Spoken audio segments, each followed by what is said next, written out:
BBC documentary का theme क्या है? वो कहते हैं कि हमने तो नरेंद्र मोदी पर पूरा बनाया है, वो राष्ट्रीय स्वयंसेवक संघ से कैसे आए, फिर वहाँ से भाजपा में काम किया, फिर मुख्यमंत्री बने, फिर प्रधानमंत्री बने।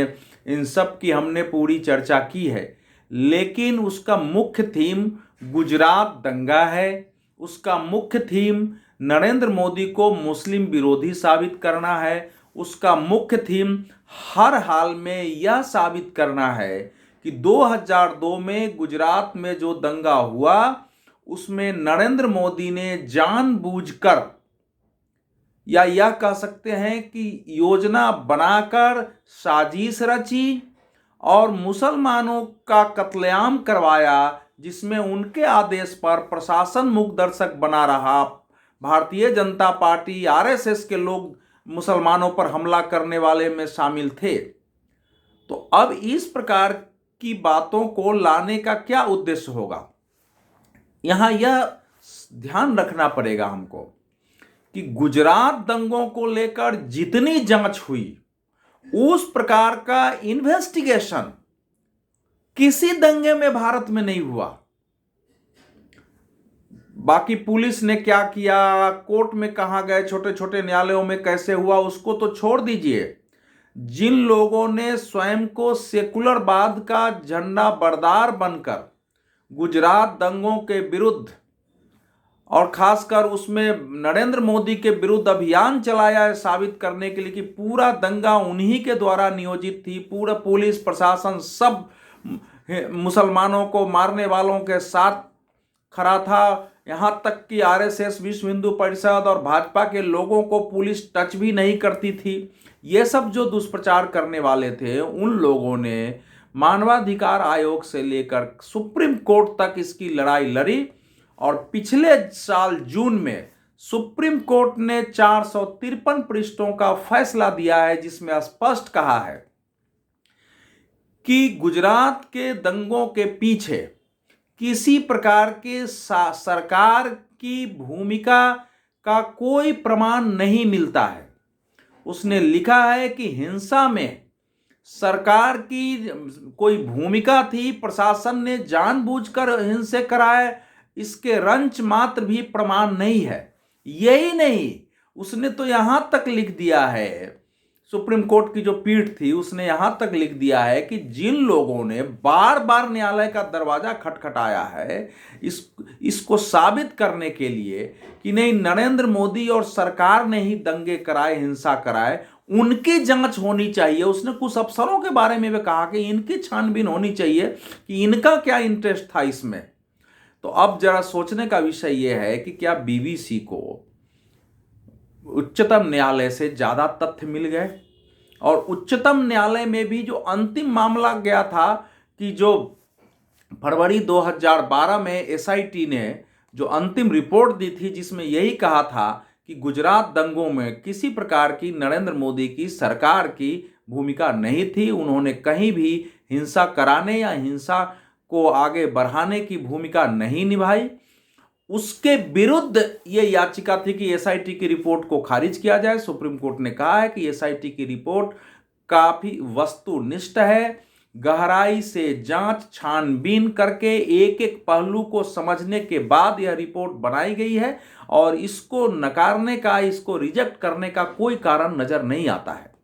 तो इतना कुछ होने के बावजूद अगर बीबीसी कह रहा है कि उनके पास 2012 में एक जांच की जो रिपोर्ट थी विदेश मंत्रालय की, वह हाथ लग गई और उस पर उन्होंने डॉक्यूमेंट्री बना दिया है। जैक स्ट्रॉ उस समय विदेश मंत्री थे, उनके साथ उनके आदेश पर शायद एक जांच हुई थी और जांच करने वाले जो राजनयिक थे वो कह रहे हैं कि हम तो अपनी रिपोर्ट पर कायम है, 2000 लोग मारे गए थे और उसकी जिम्मेवारी सरकार की ही थी। जैक स्ट्रॉ कह रहे हैं कि हमको तो हैरान करने वाली रिपोर्ट मिली, क्योंकि उस रिपोर्ट के आधार पर तो यही लगता था कि सरकार की उसमें भूमिका है। तो वो रिपोर्ट अगर जैक स्ट्रॉ को लगा तो वो रिपोर्ट तो सामने आना चाहिए था। अगर उनकी सरकार चली गई तो दूसरी सरकार को रिपोर्ट सामने लानी चाहिए थी। आज तक ब्रिटेन की सरकार ने रिपोर्ट सामने नहीं लाई। तो फिर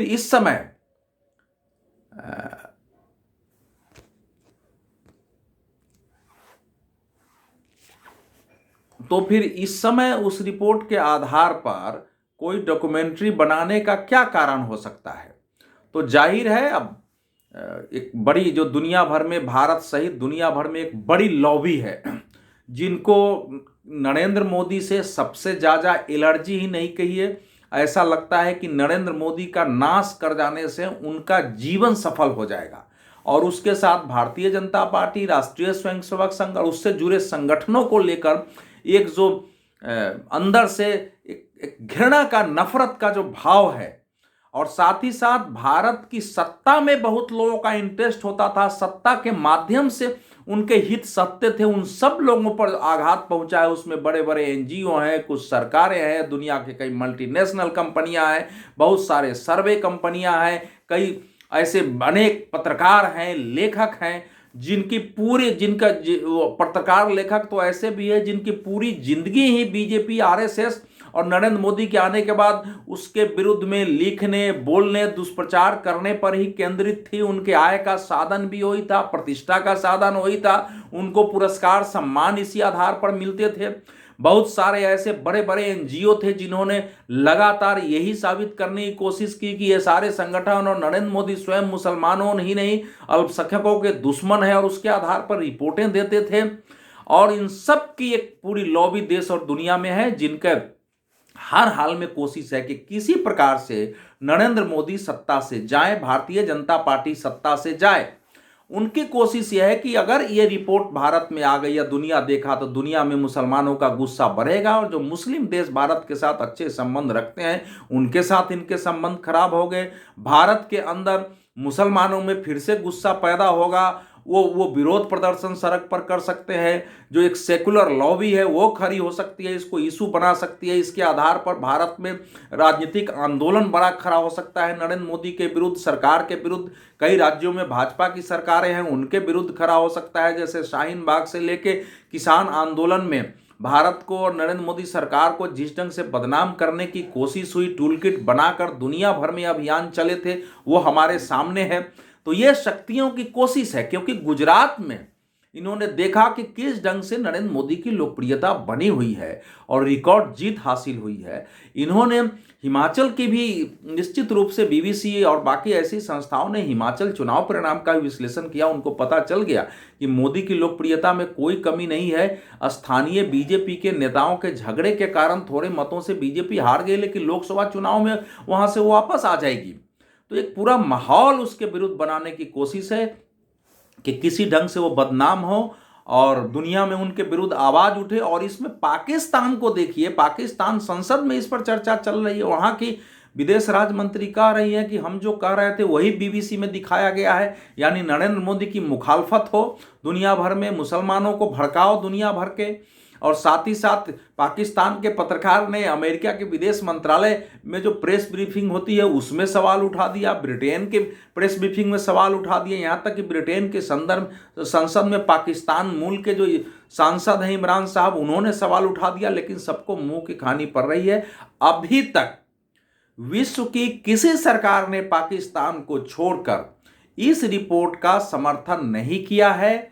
सब जगह से मुंह की खानी पड़ी है। किसी ऐसे मुस्लिम देश जिनको जिम्मेवार माना जाता है उसने भी अभी तक इस रिपोर्ट को स्वीकार नहीं किया है। और एक तरफ वो रिपोर्ट आई है या दूसरी ओर पाकिस्तान की संसद में भले चर्चा हो रही हो, लेकिन भारत के गणतंत्र दिवस में विश्व का एक प्रतिष्ठित मुस्लिम देश के राष्ट्रपति, मिस्र के राष्ट्रपति हमारे यहाँ थे, विशेष मेहमान थे, उनके साथ संधियां हुई हैं, एमओयू साइन हुए हैं। उनकी सेना की एक टुकड़ी ने हमारे गणतंत्र दिवस परेड में भाग लिया और स्वयं राष्ट्रपति ने प्रधानमंत्री नरेंद्र मोदी को अपने यहाँ आमंत्रित किया है। इसलिए बीबीसी की डॉक्यूमेंट्री का उद्देश्य जो भी हो, देश की और विदेश की शक्तियों का नरेंद्र मोदी को लांछित करना, बदनाम करना, भारत में अस्थिरता पैदा करना, ऐसी स्थिति पैदा करना ताकि लोकसभा चुनाव आते आते मोदी, भाजपा और संघ विरोधी माहौल बन जाए, दुनिया भर की मीडिया उसे इशू बनाए, उनका उद्देश्य हो सकता है। लेकिन इस उद्देश्य में सफलता मिलने की संभावना नहीं है, क्योंकि जो लोग इसको भारत में स्क्रीनिंग की कोशिश कर रहे हैं वो पहले से नरेंद्र मोदी, भाजपा और संघ विरोधी अभियानों में शामिल रहे हैं। वो चाहे स्टूडेंट ऑर्गेनाइजेशन हो, चाहे वो अन्य ऑर्गेनाइजेशन हो, पार्टियां हो, करती रही हैं। और इसके बावजूद नरेंद्र मोदी गुजरात में ही लगातार चुनाव जीतते रहे, 2 बार लोकसभा चुनाव जीत चुके हैं। और 2024 में अगर इस प्रकार से इसको फैलाने की कोशिश हुई डॉक्यूमेंट्री, तो मेरा अपना मानना यह है कि फिर इसके विरुद्ध देश में एक प्रतिक्रिया होगी। और 2024 में हो सकता है कि 2019 के सीटों की संख्या भी बीबीसी डॉक्यूमेंट्री और ऐसे मुद्दों के विरुद्ध होने वाली प्रतिक्रियाओं से 2019 की संख्या को भी भाजपा पार कर जाए। धन्यवाद।